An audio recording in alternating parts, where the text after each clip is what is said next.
Hello, just a little bit of prep for our work on Penny Lane next week, especially because we're going to change the key to put our female singers in the higher register. So, the Paul McCartney version that he wrote for the Beatles is in B, okay? So if you were playing along, you'd be using those chords. So we're transposing up to D, okay? Which actually makes it a slightly easier play on the piano. Now, the first kind of part of the verse, pretty simple. We're going to play a D in the right hand, an E minor, and an A. And then eventually we'll move to a D minor. Okay. In the left hand, we've got this walking bass. Remember, Paul McCartney's a bass player in the Beatles. He likes an interesting bass part. And over the D, we've got this falling scale. Initially on the D part, as we go to the E minor, we play the G, then the A, and then the A. Okay, so it'll sound a bit like this.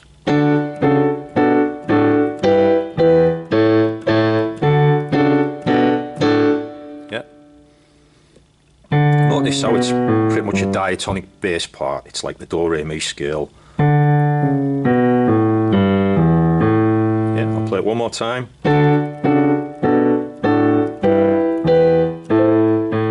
Sorry, I played the wrong note. I'm looking at the camera screen as I do it.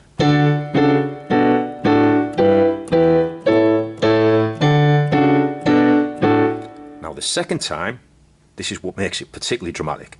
Plenty of jazz songs do this thing of going from a D to an E minor to an A. McCartney would know that because of his background. But at this point, we're going to go to a D minor and put a big bass note in.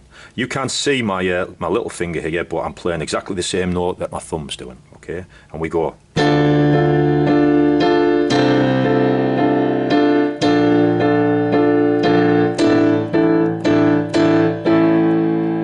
Okay, I'll play it slow, but in relationship to the verse part that comes before. So.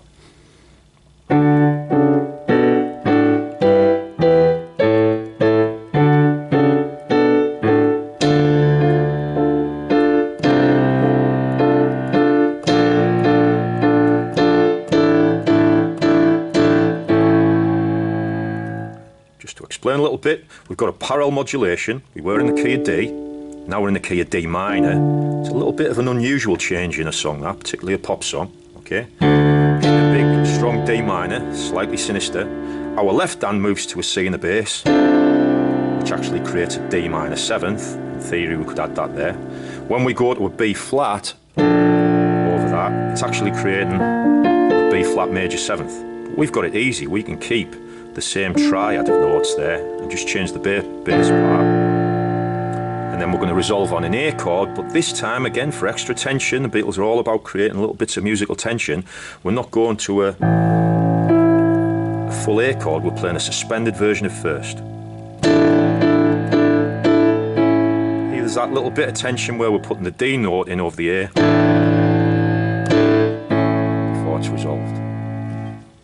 Then the second time we play that part, because there's two verses before a chorus. Okay, we do the big heavy. Play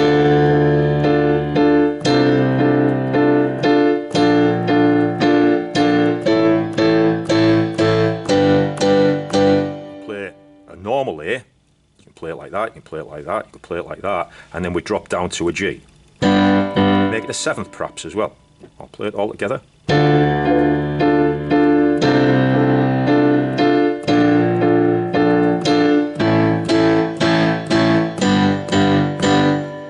And this G chord now acts a bit like a pivot. It allows us to change key.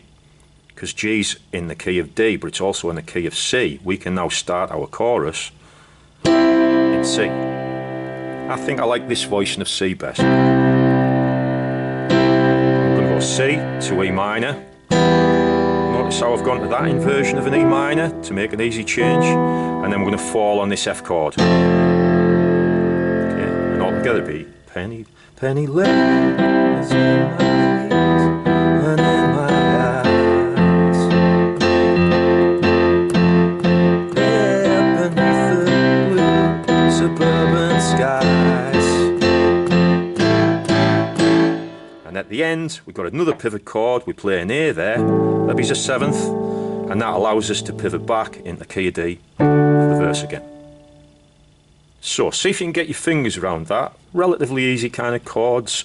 Getting used to the falling part on the bass notes is probably the trickiest thing, but I think it'll sound quite good.